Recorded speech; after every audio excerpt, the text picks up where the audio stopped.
Meu povo é destruído, porque lhe falta o conhecimento. Conhecereis a verdade, e a verdade vos libertará. Jesus, a palavra que cura.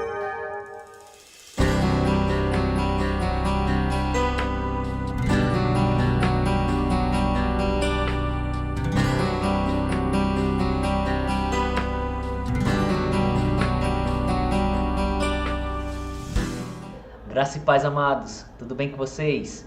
Espero que sim, em nome de Jesus Cristo. Hoje estaremos tendo a 9ª aula da matéria Dispensações e Alianças. Serão 12 aulas no total, estamos na aula de número 9. Com a permissão do Senhor, estaremos concluindo o estudo da dispensação da lei e iniciaremos o estudo da dispensação da graça, que é justamente o tempo que nós estamos vivenciando hoje. Amém? Então são 7 dispensações. Hoje estamos na 6ª. A 7ª dispensação ainda é para o futuro, um futuro próximo, diga-se de passagem. E hoje a gente vai estar concluindo, a questão da dispensação da lei. Então, cada ensinamento desse, irmãos, é importante. Essas histórias que eu estou contando para você são necessárias, porque faz com que você entenda bem a Bíblia. E as histórias da Bíblia, é através delas que o Espírito Santo traz as lições.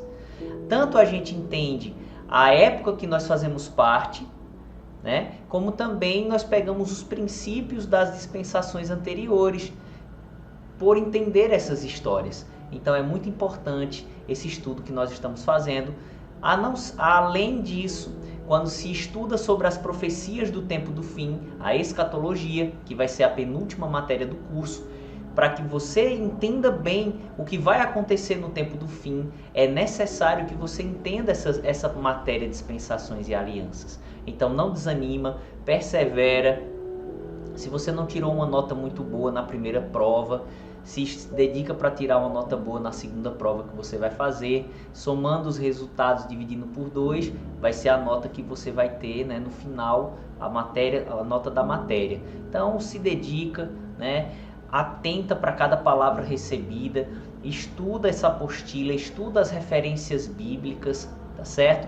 Essas histórias aqui são histórias verdadeiras e realmente histórias que vão trazer edificação para nossas vidas. Então atente para elas, tá certo? Vamos orar antes de iniciar mais uma aula. Vamos entregar mais uma vez ao Senhor a direção dessa aula. Pai amado, Pai justo, Pai querido, Deus vivo, o Todo-Poderoso, aquele que era, que é e que há de vir. Em nome de Jesus Cristo, eu te agradeço por mais uma aula abençoada. Peço que o Teu Espírito Santo esteja trazendo o norteamento necessário para que o Teu Espírito encontre voz e vez nesse ambiente e o ensino da palavra possa estar sendo dado. Obrigado, Senhor, por tudo que Tu tens feito, estás fazendo e vais fazer.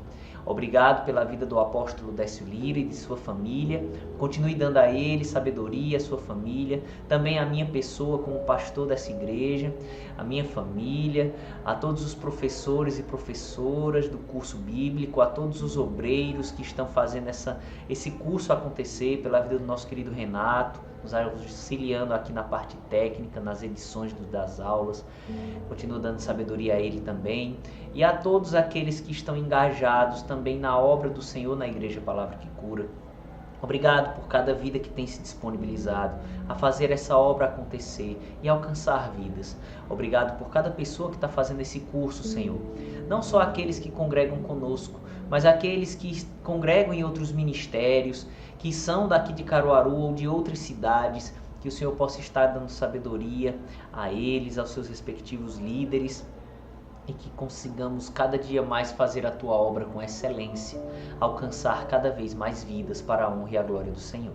Repreendo toda ação maligna querendo atrapalhar o bom fluir dessa aula e declaro no nome de Jesus Cristo mentes atentas para a sabedoria do Senhor. Muito obrigado por tudo, Paizinho querido, Paizinho amado e justo, em nome de Jesus. Amém. Aleluia, glória a Deus. Então vamos dar continuidade à matéria, Nós falamos ontem sobre a aliança davídica, mostramos que Deus fez uma aliança específica com Davi, o rei que ele próprio ungiu, por causa da fidelidade de Davi, Quando a gente fala fidelidade, não quer dizer que ele não pecou em nenhum momento, mas ele foi rápido em se arrepender, né? Ele foi rápido nisso, em se arrepender. E nós vimos com isso que Deus viu o coração dele humilde, sincero, e Deus fez uma aliança específica para ele, onde Deus prometeu duas coisas a Davi. Uma era condicional à fidelidade dos seus descendentes, e a outra, uma promessa incondicional baseada na fidelidade de Davi. Primeira promessa: se a linhagem, se a descendência de Davi fosse fiel como ele foi ao Senhor, eles sempre iriam reinar sobre Israel. E a segunda promessa, que foi uma promessa incondicional, baseada na fidelidade de Davi, foi que dele, da descendência dele, viria Jesus Cristo, o Rei eterno de Israel e de todo o mundo.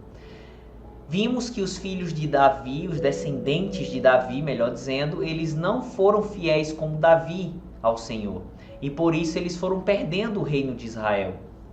Salomão, no final de sua vida, sai da fidelidade, começa a adorar falsos deuses.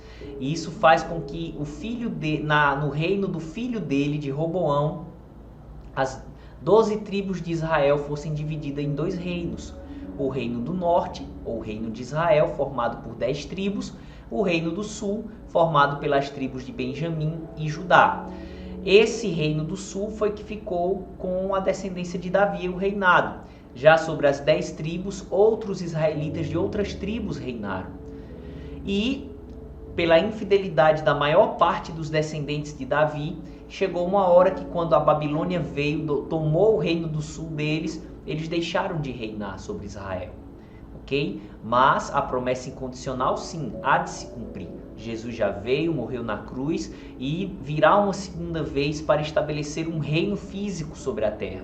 E esse reino físico, ele vai sentar no trono de Davi. Ou seja, ele vai reinar um reino físico sobre Israel e sobre o mundo, dentro da promessa que Deus fez a Davi. Amém? Então essa foi a aliança que Deus fez com Davi durante um tempo da dispensação da lei. Vimos, algumas maldições que se manifestaram na vida dos israelitas por conta das suas infidelidades ao Senhor durante o tempo da dispensação da lei. Agora, a partir de agora, nós vamos ver a decisão geral da nação de Israel e dos prosélitos, gentios convertidos à lei, no final da dispensação da lei, que foi na época em que Jesus estava na terra. Qual foi a decisão geral deles no final da dispensação da lei? Lembrando que a dispensação da lei acaba na morte de Jesus Cristo. Ok? Então, boa parte do que está escrito nos evangelhos estava situado no tempo da lei. Embora Jesus estava apontando para o tempo da graça e ele próprio estava debaixo da dispensação da graça. Porém, o ambiente onde tudo estava acontecendo ainda era a dispensação da lei. A gente costuma falar que era um período de transição, ok?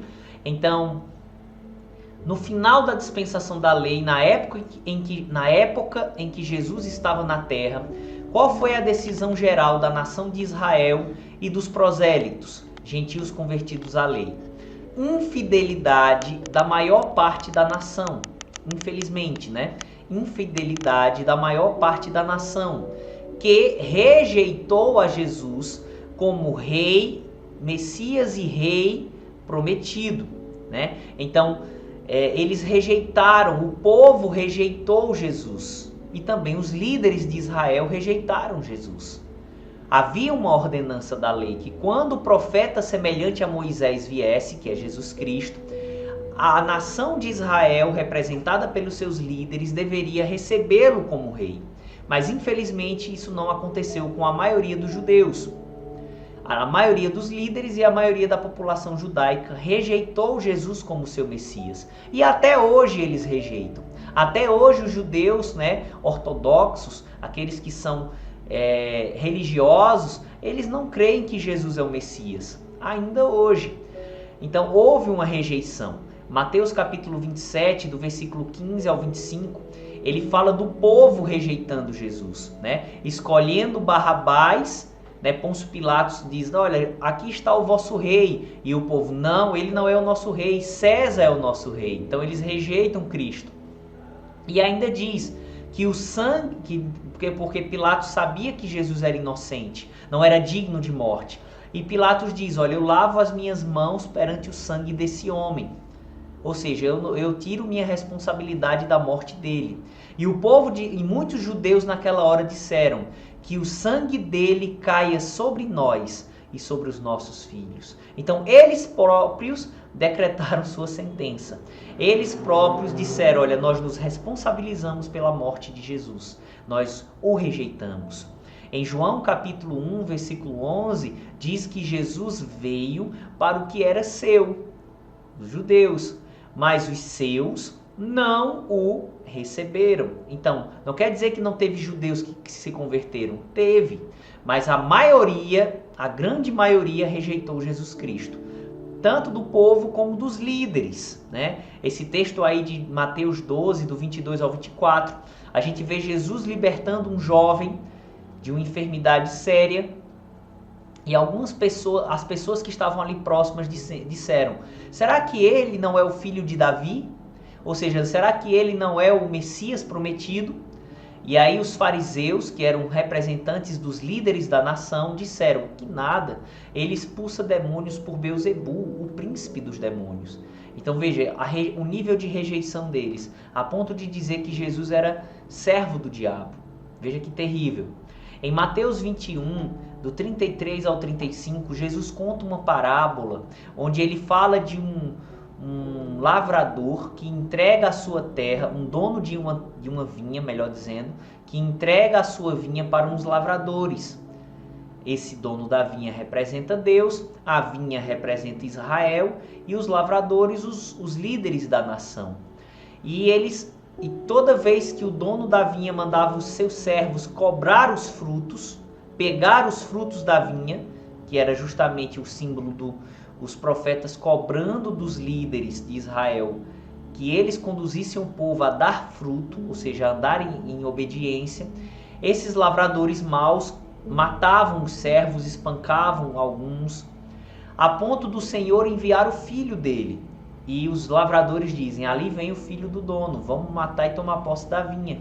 Então, representando justamente que a liderança de Israel não só rejeitou as gerações anteriores, não só rejeitou os profetas do Velho Testamento, como aquela geração dos dias de Jesus, de líderes, rejeitaram o próprio Filho de Deus. Certo? Em Mateus 23, versículo 37, esse versículo eu quero ler, Jesus falando algo para os líderes da nação de Israel, que representavam a nação de Israel. Em Mateus capítulo 23, versículo 37, diz o seguinte: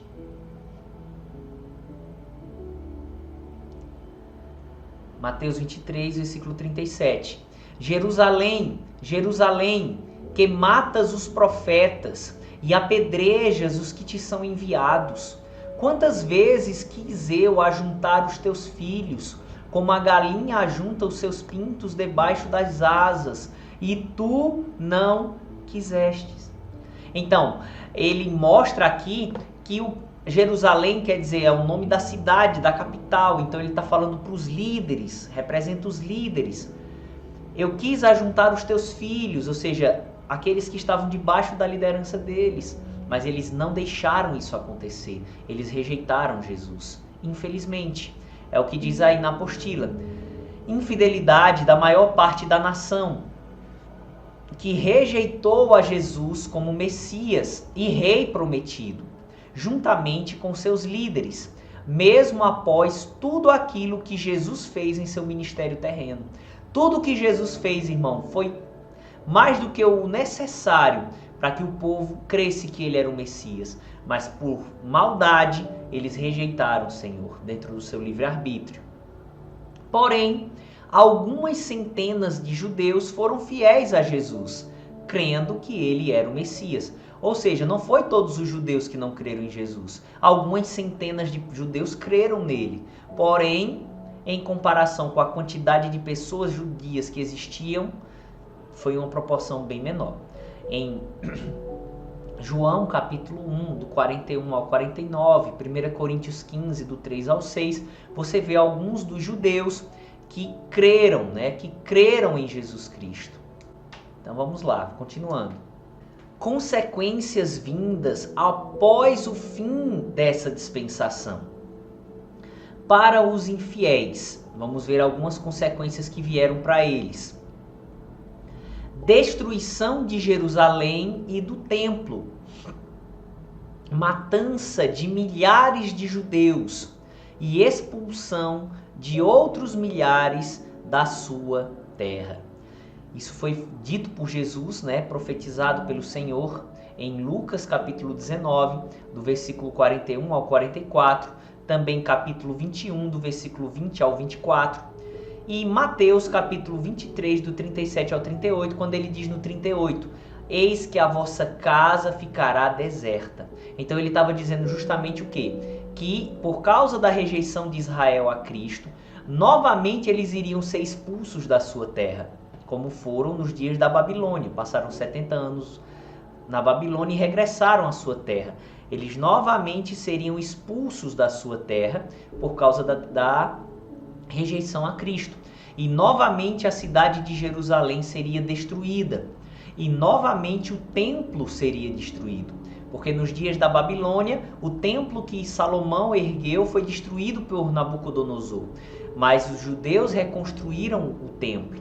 Esse segundo templo que foi reconstruído foi destruído. Jesus profetizou que ele iria ser destruído, ok? Por causa da rejeição deles a Cristo. A história nos conta que foram os romanos que fizeram estas desgraças no ano 70 depois de Cristo. Deixa eu explicar algo referente ao calendário. O nosso calendário ele é baseado no nascimento de Jesus, certo? Então hoje nós estamos no ano 2021, depois do nascimento de Jesus Cristo. Então é 2021 depois do nascimento de Jesus, certo?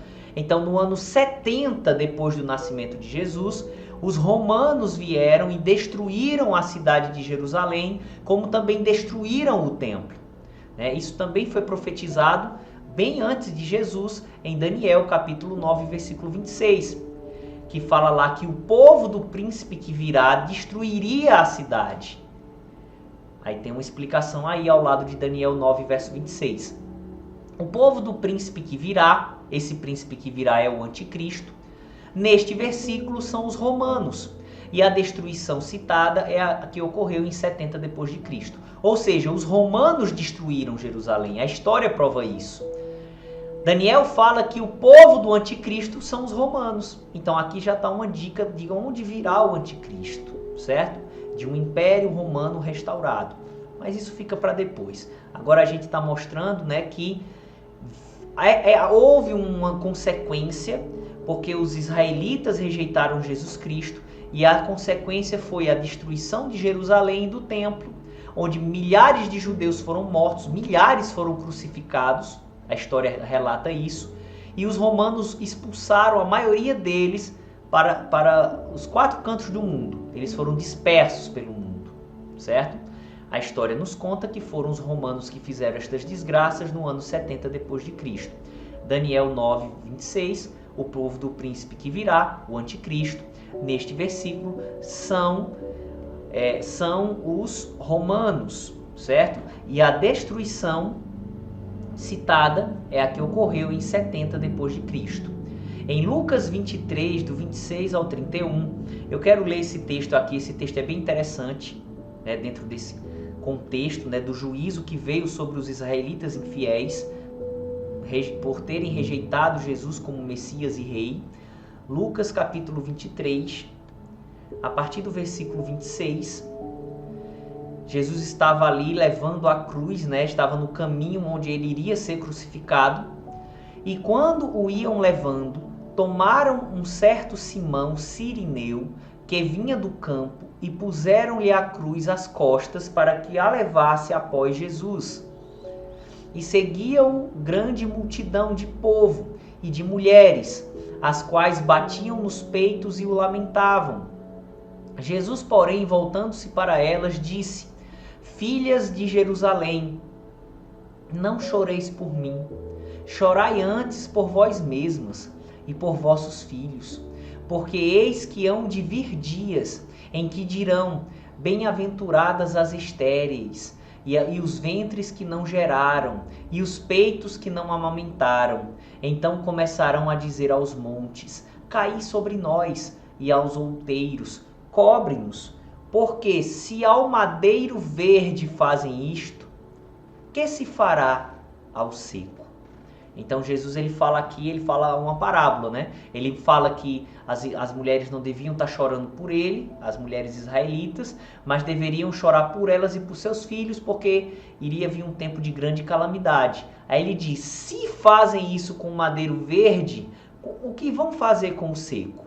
O que ele quis dizer com isso dentro do contexto? Vamos ver aí ao lado da referência de Lucas 23.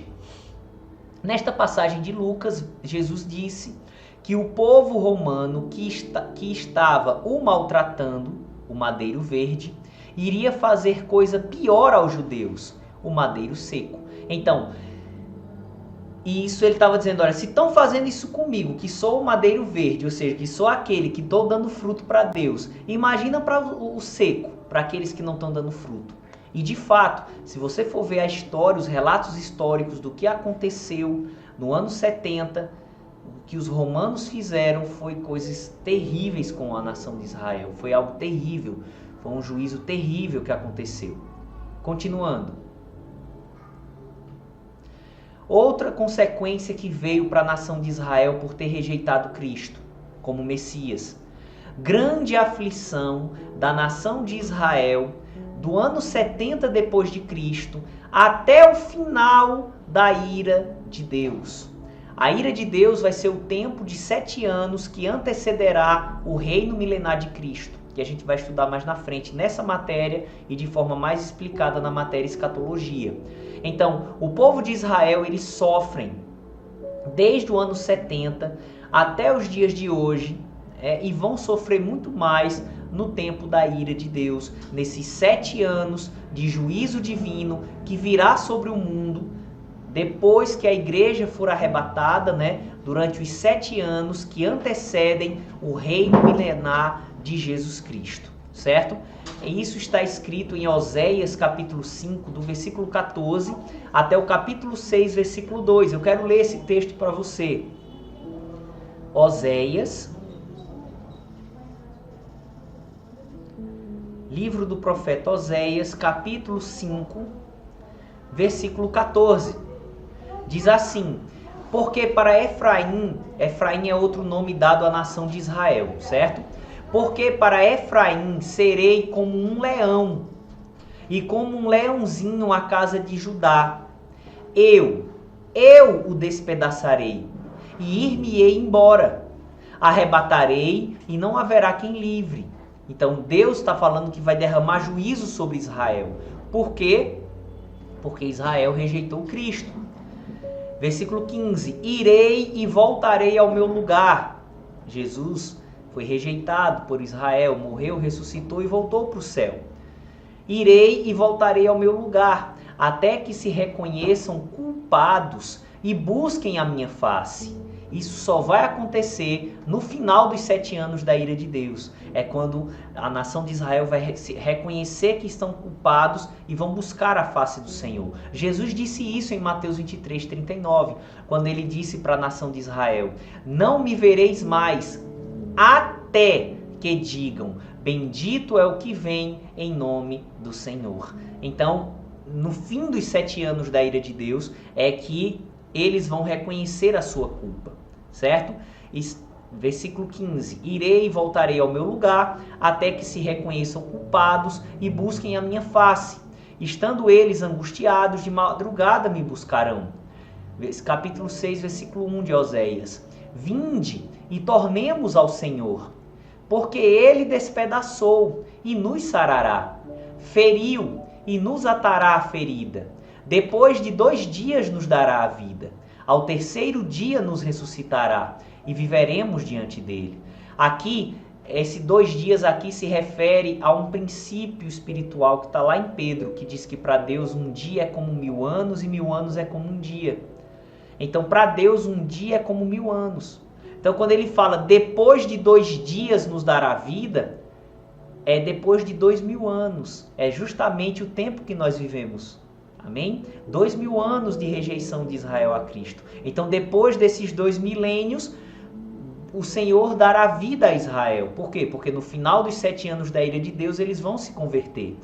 Ao terceiro dia, ou seja, o terceiro milênio, né, contando do tempo da rejeição de Israel, que é justamente o último milênio, o reino de Cristo sobre a terra, ao terceiro dia nos ressuscitará e viveremos diante dele. Eles vão nascer de novo, ressuscitar espiritualmente e vão participar do reino de Cristo. Amém?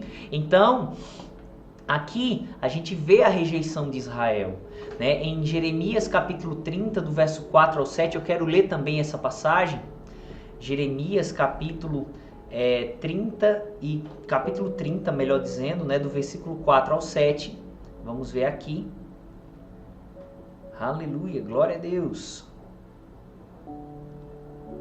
E estas são as palavras que disse o Senhor acerca de Israel e de Judá. Porque assim diz o Senhor, ouvimos uma voz de tremor, de temor, mas não de paz.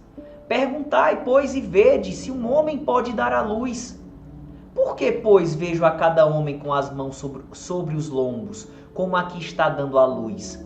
E por que se tornaram pálidos todos os rostos? Porque aquele dia é tão grande que não houve outro semelhante. E é tempo de angústia para Jacó, ou seja, para o povo de Israel.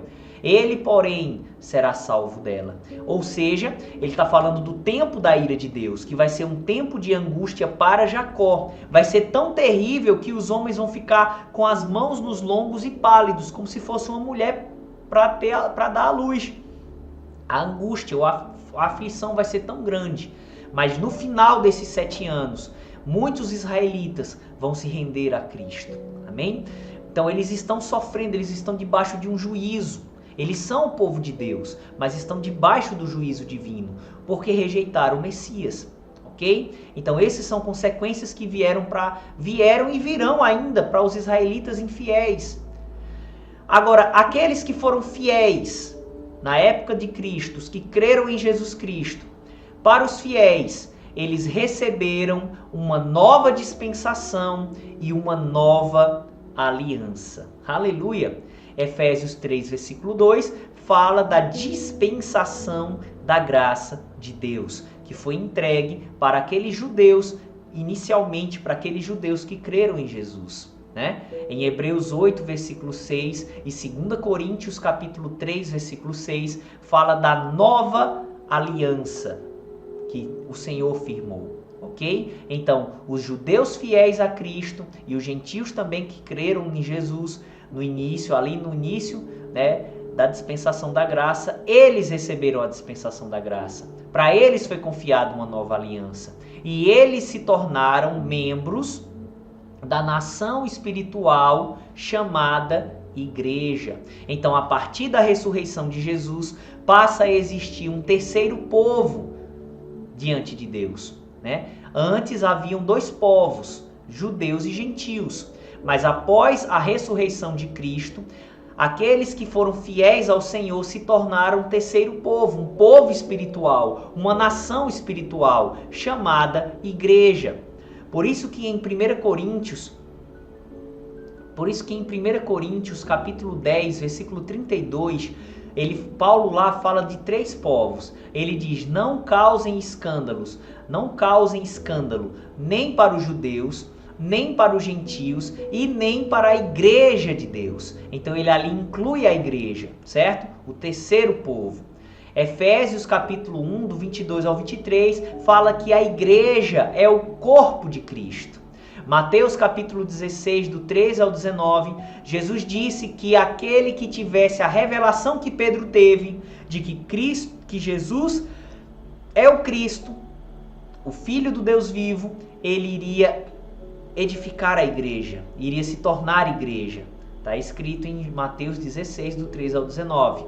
Em João, capítulo 20, do verso 19 ao 22, foi quando a igreja surgiu. No dia da ressurreição de Jesus, ele apareceu aos seus discípulos, soprou neles e disse: recebam o Espírito Santo. Então a igreja ela começa basicamente com judeus convertidos. Depois os gentios vão se convertendo e no decorrer da história da igreja, os gentios superaram os judeus na quantidade de pessoas salvas que fazem parte da igreja.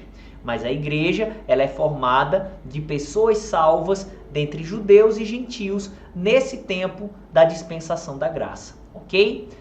Aleluia, glória a Deus! Agora vamos começar a dispensação a qual eu e você fazemos parte.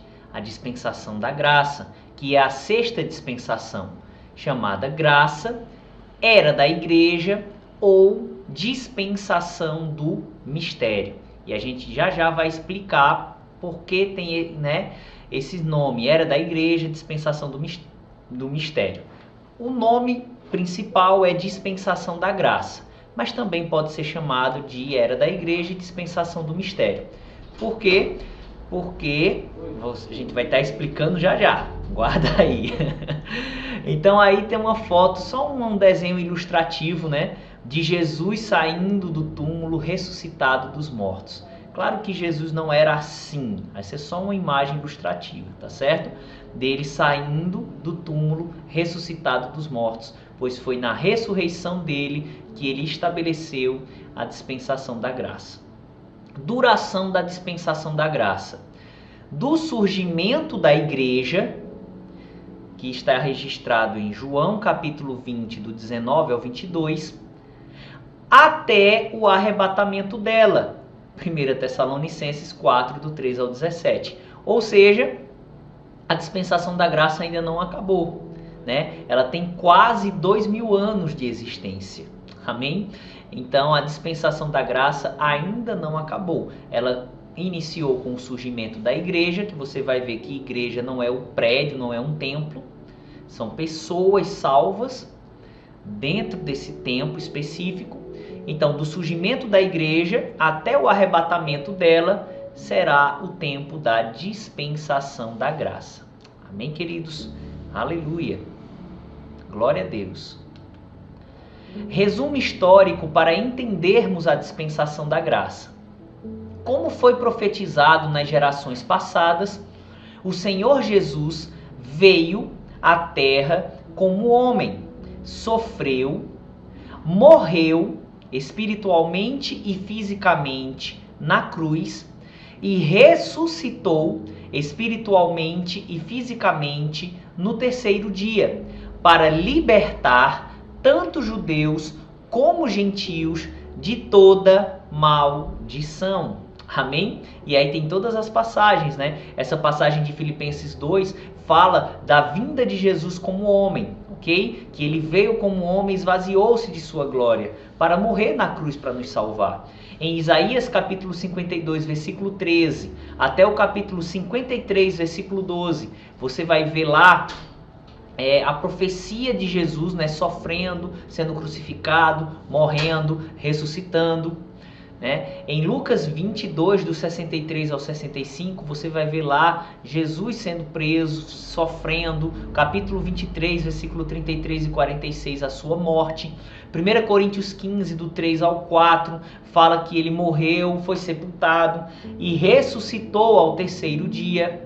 Já 1 Pedro 3,18 e 1 Timóteo capítulo 3, versículo 16, meditando nestes versículos de 1 Pedro e 1 Timóteo, vemos que Jesus foi tanto vivificado como justificado em seu espírito. Portanto, antes ele morreu espiritualmente. Ou seja, ele morreu espiritualmente e morreu fisicamente. Ele ressuscitou espiritualmente, ressuscitou fisicamente. Na matéria Nossa Nova Identidade em Cristo, isso será bem mais explicado, bem melhor explicado, essa questão da morte espiritual de Jesus, ok? Mas esses textos falam de Pedro e Timóteo que ele foi vivificado e justificado em seu espírito. Portanto, ele deixou de ser vivo no espírito e justo no espírito, ok? Na cruz. Romanos 4, versículo 25, diz que ele se entregou pelos nossos pecados e ressuscitou para a nossa justificação. Gálatas 3, do 13 ao 14, diz que ele se tornou maldito, Jesus se tornou maldito na cruz para nos tornar abençoados. Então, o que Jesus fez e que já tinha sido profetizado, trouxe bênção tanto para judeus como para gentios que creem nele. Amém?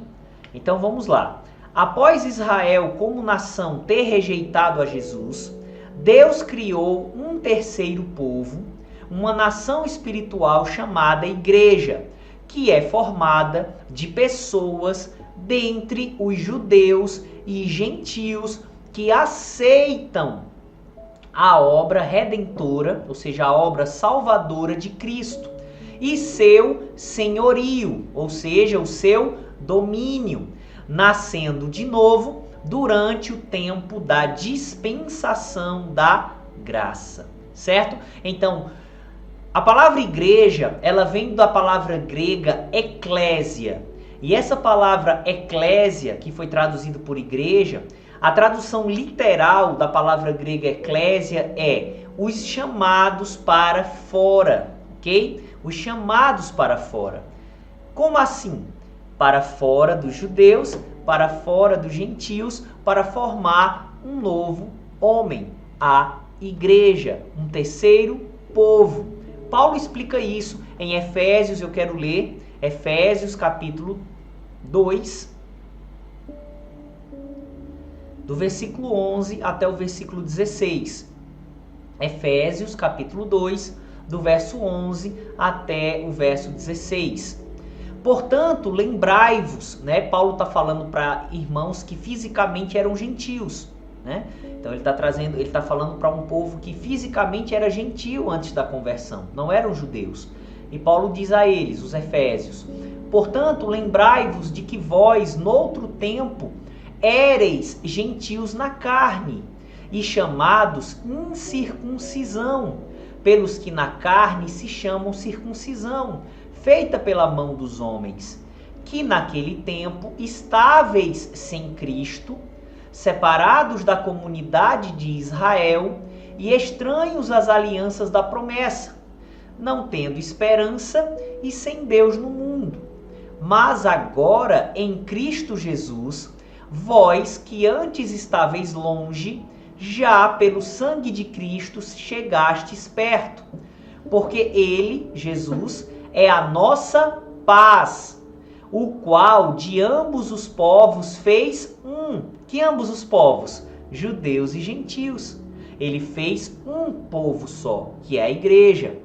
E, derrubando a parede de separação que estava no meio, na sua carne desfez a inimizade, isto é, a lei dos mandamentos, que consistia em ordenanças, para criar em si mesmo dos dois, judeus e gentios, um novo homem, a igreja, fazendo a paz, e pela cruz reconciliar ambos com Deus em um corpo, ou seja, em um único povo, matando com ela as inimizades. Aí no capítulo 3, do versículo 1 ao 6, ainda dentro desse raciocínio, diz assim: por esta causa eu, Paulo, sou o prisioneiro de Jesus Cristo por vós, os gentios, se é que tendes ouvido a dispensação da graça de Deus que para convosco me foi dada, como me foi este mistério manifestado pela revelação, como antes um pouco vos escrevi. Por isso, quando ledes, podeis perceber a minha compreensão do mistério de Cristo, o que ele fala no capítulo 2.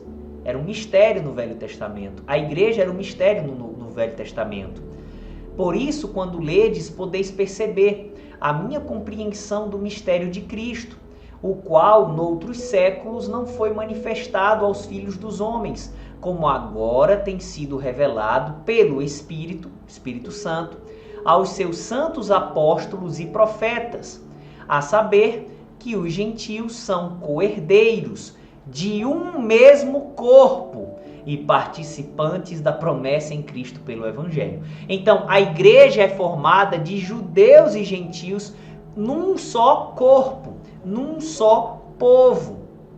No início eram judeus, a maioria dos membros da igreja, mas depois os gentios foram entrando, né? E atualmente a igreja ela é formada de judeus e gentios convertidos. Agora, numericamente, são muito mais gentios do que judeus convertidos, ok? Mas a igreja, a salvação e se tornar igreja está disponível a todos, certo?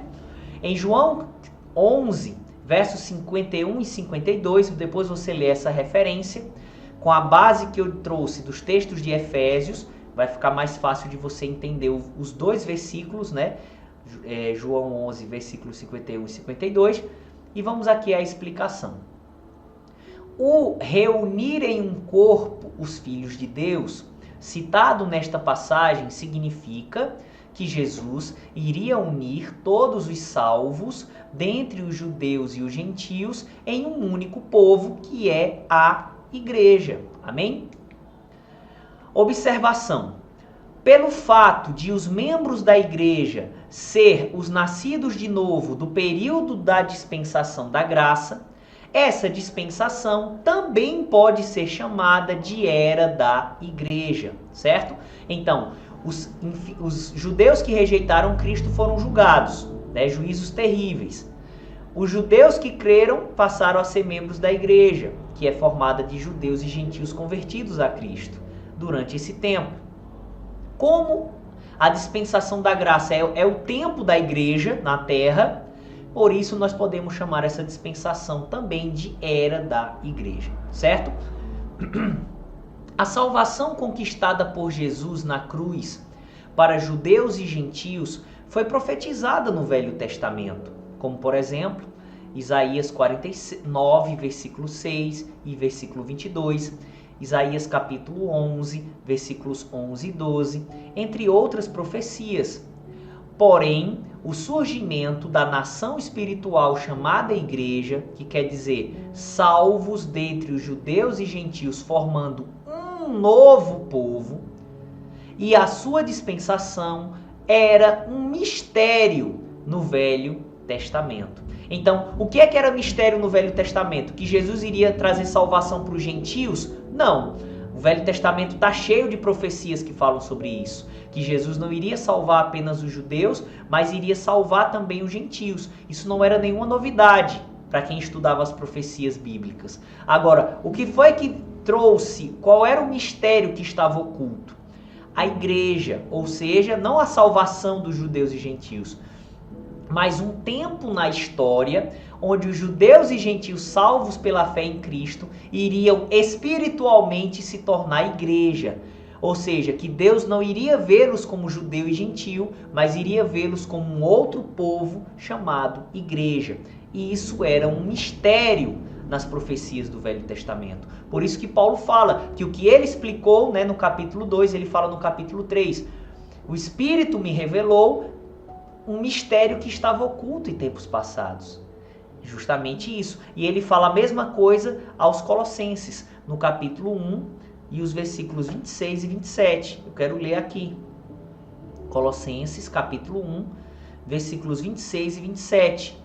O mistério que esteve oculto desde todos os séculos e em todas as gerações, e que agora foi manifesto aos seus santos, aos quais Deus quis fazer conhecer quais são as riquezas da glória deste mistério entre os gentios, que é Cristo em vós, esperança da glória. Então, Cristo em nós é a igreja. Nós somos o corpo, ele é o cabeça.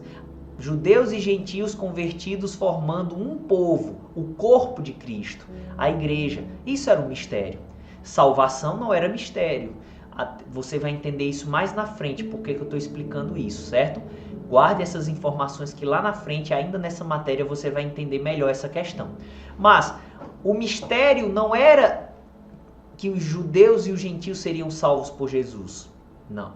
O que era mistério, ou seja, o que não foi revelado aos profetas do Velho Testamento, era que haveria um tempo, uma dispensação, uma época, onde aqueles que crescem em Jesus como Salvador e Senhor iriam espiritualmente deixar de ser judeu e gentio e iria se tornar igreja.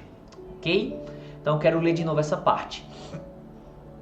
A salvação conquistada por Jesus na cruz para judeus e gentios foi profetizada no Velho Testamento. Porém, o surgimento da nação espiritual chamada Igreja, salvos dentre os judeus e gentios formando um novo povo, e da sua dispensação era ou seja, do conjunto de mandamentos que foi entregue para nós vivenciarmos nesses dias, era um mistério no Velho Testamento. Sendo por isso que o apóstolo Paulo também chama a era da igreja de dispensação do mistério. Então, por que a época de hoje, a dispensação de hoje, é chamada de dispensação do mistério? Justamente porque se refere ao tempo da igreja, que era um mistério, não foi revelado por Deus de forma clara no Velho Testamento, ok? Você pode ler depois, novamente, né, Efésios 2, do 11 ao 16, e o capítulo 3 de Efésios, a gente leu até o versículo 6, mas você pode ir do 1 ao 10 e você vai entender melhor isso, ok? Para quem foi confiada essa dispensação? Para a igreja, ou seja, todo aquele que aceita ou recebe a Jesus como Senhor e Salvador de suas vidas. Nasce de novo nessa dispensação, ok? Então, quem recebe Jesus deixa de ser judeu ou gentil e se torna igreja, apenas na época da dispensação da graça, tá certo? Então, para quem é confiada a dispensação da graça? Para quem recebe Jesus como Senhor e Salvador de sua vida. Para esse é confiado o conjunto de mandamentos chamado dispensação da graça, ou era da igreja, ou dispensação do mistério. Vamos ver aqui as responsabilidades ou os mandamentos que eu e você devemos cumprir, pois nós somos igreja, né? Novamente digo, igreja não é prédio, igreja são pessoas, eu e você. Então, responsabilidades ou mandamentos da dispensação da graça.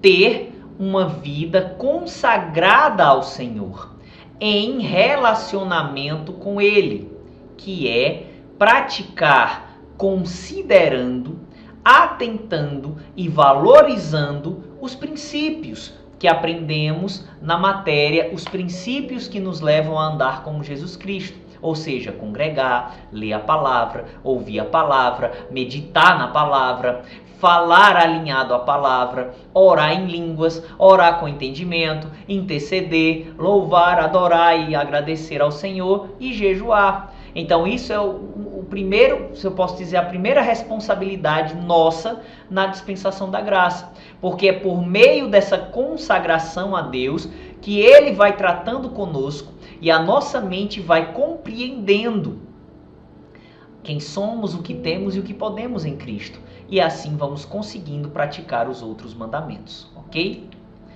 Observação. Quanto mais praticamos esses princípios, mais renovamos nossa mente. Romanos 12, versículo 2.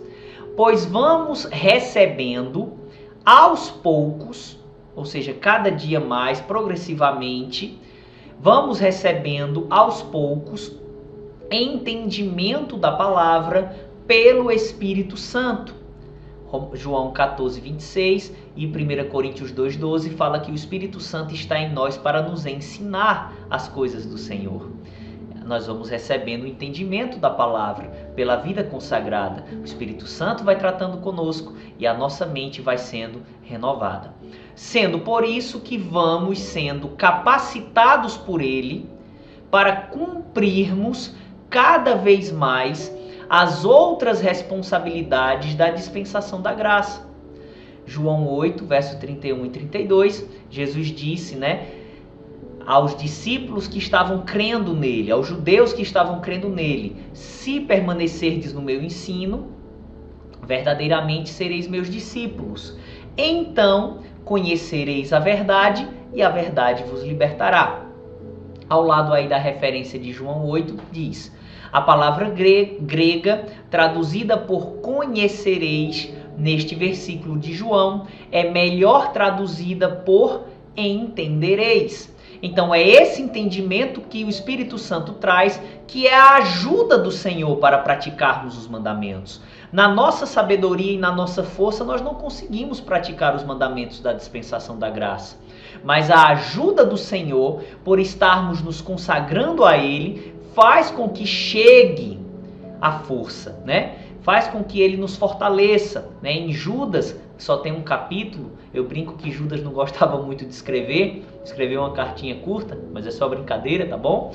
Em Judas, no capítulo único, versículos 24 e 25, ele fala da ajuda do Senhor, né? Eu quero ler esses versículos aqui, vamos ver. Judas, versículos 24 e 25. Ora, aquele que é poderoso, falando de Deus, aquele que é poderoso para vos guardar de tropeçar e apresentar-vos irrepreensíveis com alegria perante a sua glória, ao único Deus sábio, Salvador nosso, seja glória e majestade, domínio e poder, agora e para todo sempre. Amém. Aleluia! Então, Ele nos dá força, Ele nos leva a não tropeçar, a guardar-nos de tropeçar. Ou seja, Ele nos fortalece a andar em justiça, se andarmos em obediência. Em Mateus 6, versículo 13, na oração que foi apelidada como a oração do Pai Nosso, né? A oração modelo, está lá dizendo: Senhor, não nos deixes cair em tentação. Então, Ele nos fortalece para isso, se a gente se consagrar. Hebreus 4, versículo 16, fala de se achegarmos ao trono da graça, para recebermos graça e misericórdia. Graça quer dizer força para andar em justiça. Quanto mais vida consagrada tivermos, mais força teremos para andar em justiça, certo? De fé em fé e de glória em glória, nós vamos sendo ensinados pelo Espírito Santo. Como diz em Romanos capítulo 1, versículos 16 e 17, que no Evangelho nós descobrimos a justiça de Deus de fé em fé, certo? De fé em fé, ou seja, é progressivo. 2 Coríntios capítulo 3, versículo 18, diz que nós vamos refletindo a imagem do Senhor, ou seja, andando como Jesus andou, praticando a dispensação da graça. Lembre que Jesus estava mesmo vivendo na lei, mas Ele, como homem, estava debaixo da dispensação da graça. Através de sua morte e ressurreição, Ele nos deu a sua vida, a sua natureza, e essa vida e natureza nos dá a condição de andar como Ele andou, desde que renovemos nossa mente. Então nós vamos refletindo a glória do Senhor, né, de glória em glória, ou seja, é um crescimento. Amém, amados? Glória a Deus. Então, a primeira responsabilidade, se eu posso assim dizer, da dispensação da graça, ou seja, daquilo que Deus quer que eu e você faça, é que a gente tenha vida em comunhão com o Senhor. Consagração, congregar, ler, buscar, ler a palavra, ler as histórias da Bíblia. Com essa linha dessa matéria você vai ter um entendimento maior. E assim a força vai chegando para obedecer ao Senhor. Amém, amados? Glória a Deus. Outra responsabilidade confiada a mim e a você na dispensação da graça é andar em fé. Ou seja, viver confiando em Deus, confiando em sua palavra, mesmo que ainda não estejamos vendo, sentindo, etc. em nossa vida. 2 Coríntios 5, versículo 7 diz que andamos por fé e não pelo que vemos. 2 Coríntios 4, do 16 ao 18, diz que nós não devemos atentar para o que estamos vendo, mas atentar para o que não estamos vendo, ou seja, as palavras de Deus. Porque aquilo que se vê, as circunstâncias são temporais, mas aquilo que não se vê é eterno. Hebreus 11, versículo 1 diz que a fé é a certeza das coisas que se esperam e a prova das coisas que não se veem. Em Filipenses 4, do 4 ao 6, eu quero ler esse texto aqui com você.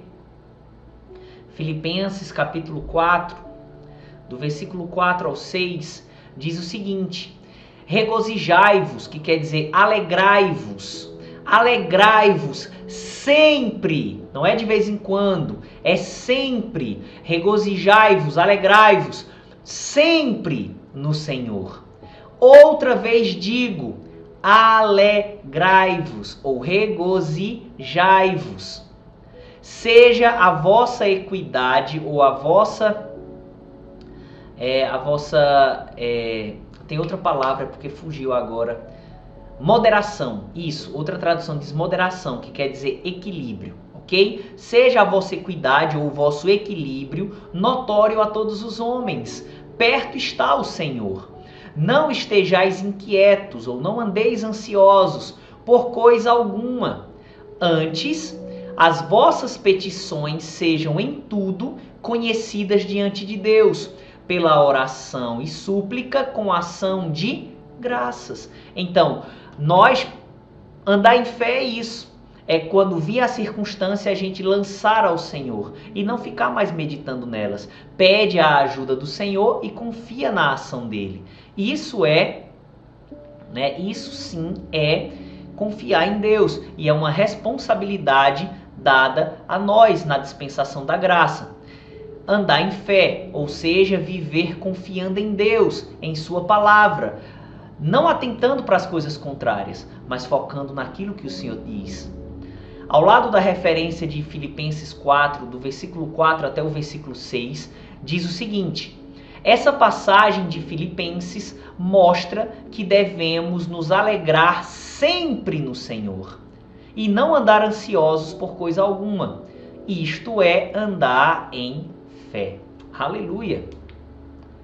Observação: estudaremos mais sobre este tipo de confiança na matéria fé. Então vai ter uma matéria somente para trazer os fundamentos para que você e eu entenda mais e mais esse glorioso estilo de vida e ande nele, tá certo? Outra responsabilidade confiada a nós na dispensação da graça é andar em amor.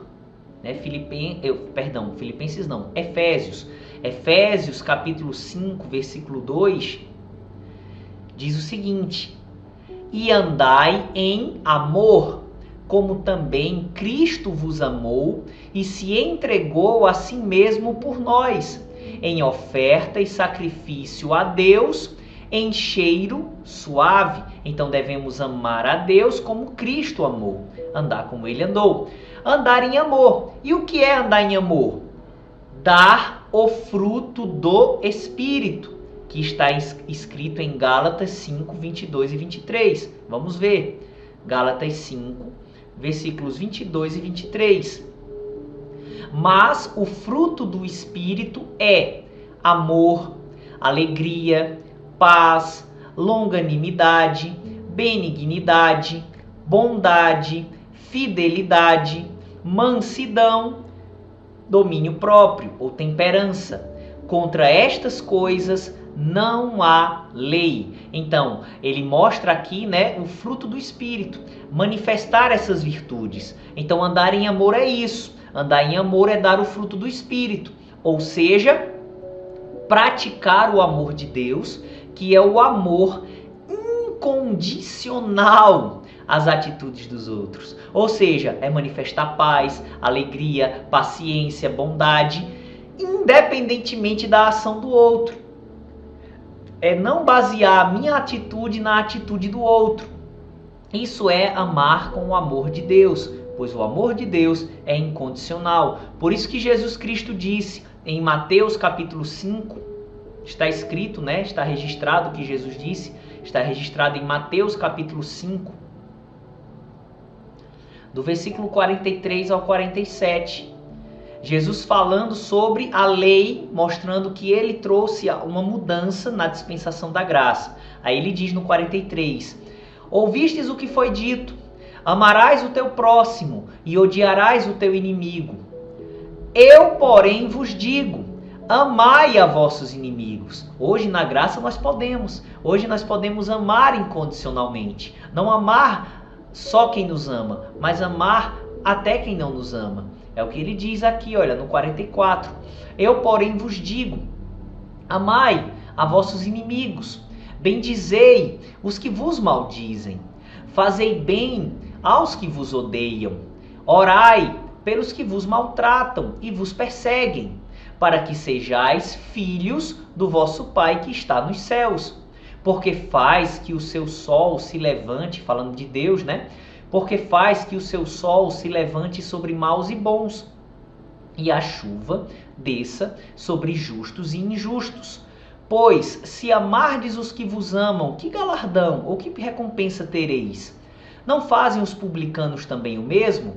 E se saudardes unicamente os vossos irmãos, que fazeis demais?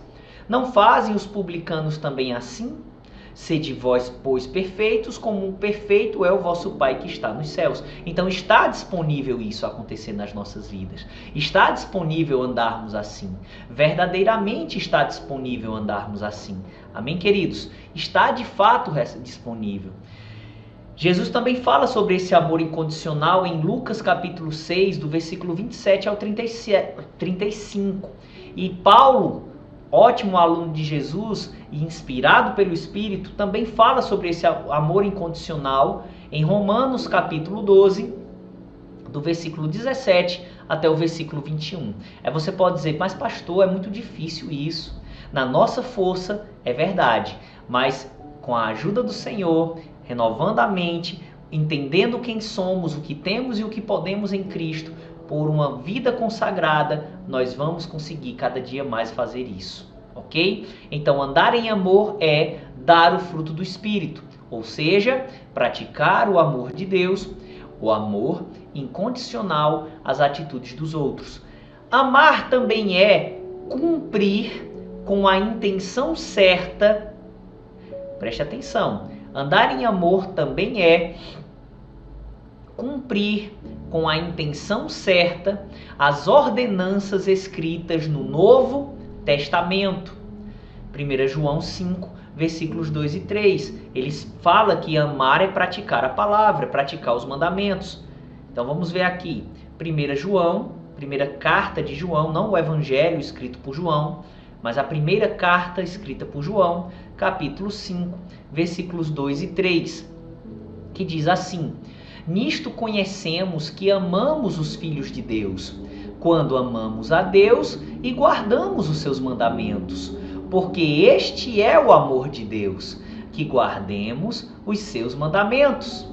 E os seus mandamentos não são pesados, ou não são difíceis de ser praticados. Com a ajuda do Senhor, com a vida consagrada, a natureza que está dentro de nós, nós vamos conseguir cada dia mais. Amém? Então, praticar com a intenção certa as ordenanças escritas no Novo Testamento, guardar os mandamentos, também é andar em amor. E aqui a gente vai ver alguns exemplos de ordenanças escritas no Novo Testamento, que quando nós a cumprimos com a intenção certa, nós também estamos andando em amor, que é uma responsabilidade da dispensação da graça. Vamos ver aí. Por exemplo, exercer o ministério da reconciliação, manifestando o poder de Deus.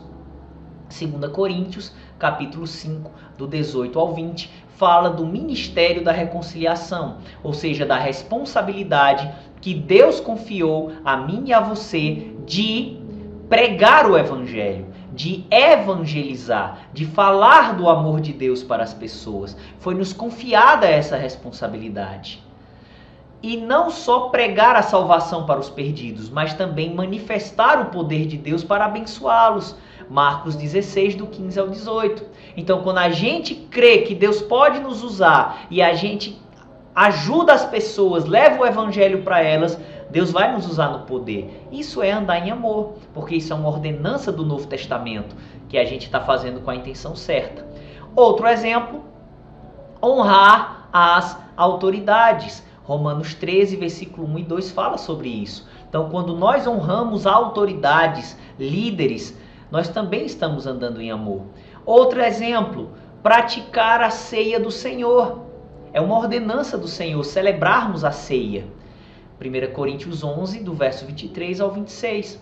É uma outra ordenança. Se a gente cumprir isso com a intenção certa, nós estamos andando em amor. E tem outras ordenanças no Novo Testamento, por isso que tem um etc. aí. Ok? Glória a Deus. Então, amados, aqui nós encerramos a aula de hoje. Espero que você tenha sido poderosamente abençoado e abençoada pelo poder da palavra, tá certo? Na próxima aula, nós vamos estar continuando falando sobre a dispensação da graça, época qual, o conjunto de mandamentos que foi confiado a mim e a você. Amém? Espero que você tenha sido aí ricamente abençoado e abençoada pela palavra de Deus. Fique na paz do Senhor Jesus Cristo e até a próxima aula, se Deus quiser.